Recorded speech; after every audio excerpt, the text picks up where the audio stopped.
more critically, because no cultural descendant had been recognized, or lineal descendant, there was no provision for any access rights for descendants to be able to go to the site in order to have religious or traditional ceremony or to pay respect. And so with this set of measures, none of which were proposed by anybody connected with trying to preserve the burial except Nancy McMahon, apparently. And within, 3 weeks of that critical meeting, April 3rd, this particular plan incorporating these measures were in fact approved. And I think at that point, NHLC, well, nobody knew about that. There was no public notice of this. Right. And I think most people kind of were in a bit of relaxed mode because they believed that the council acted properly by acting to preserve in place all burials. Right. And so what occurred after this approval, which was not publicized, but go ahead. So after this approval, apparently Mr. Russia got his building permits in, I believe, May of this year, and he began the excavation for the footings and basically the digging on the site started. At that time, many community members were aware of the issue, aware of the property, and they were going there and protesting and saying that this is desecration. And even the police department on Kauai agreed with them and initially said it's desecration too. So the construction stopped for a brief period, then Right. a couple weeks or so. Right. And I think after that actually is when we first got involved. And the community members, some of them have come from Naue-Nhcc. Their families are from there. They've been there for generations. They were never consulted. They actually appeared at the April meeting, but prior to that they had no notice. You know, they came forward and they said, this is not appropriate. The building of a house on top of these EV is desecration, and we need to stop it. And just so that the viewers have an idea of exactly what that meant, I'm going to put up this next slide here that shows what a vertical buffer is. And here, to the immediate east of this particular Brescher property is a house going up with the same kind of so-called elevated structure. This isn't the exact way that the Brescher property may look, but it gives you an idea of a so-called vertical buffer. It's just space, number of feet between the burials underneath the surface and the actual floor of the house, but directly over it. And you can imagine here what it would look like as if in fact the Brescher house does go up. You'll have basically these concrete pillars elevating a house directly over a burial site. And this is something that I think Hawaiians reacted to. In what way? Anger. Okay. You know, basically.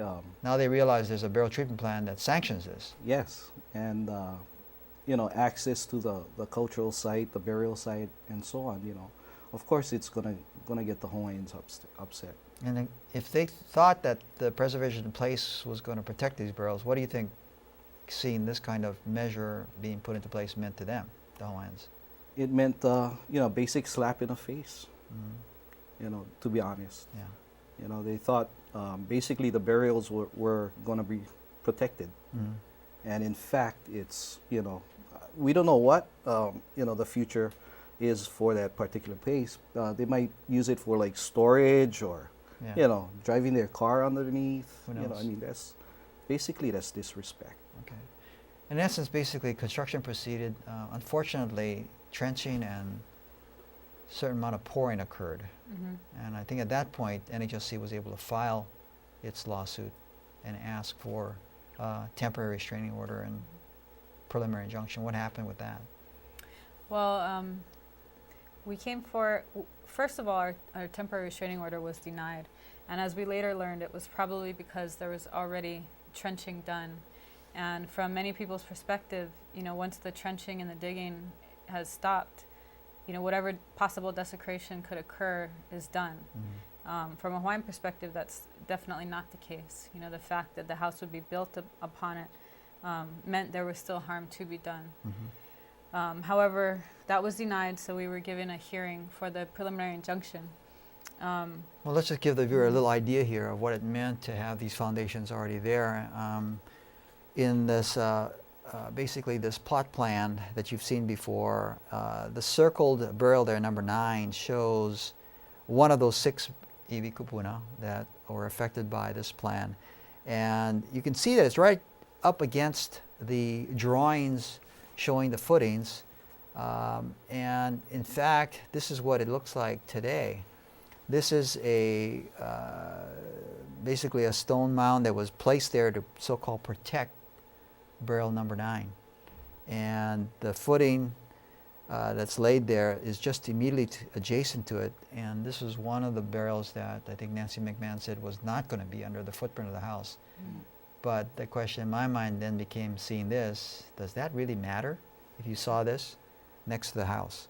But this is an example of how the so-called protective measures were going to be placed on this property to protect the burial under the Burial Council's determination that all of these burials should be preserved in place.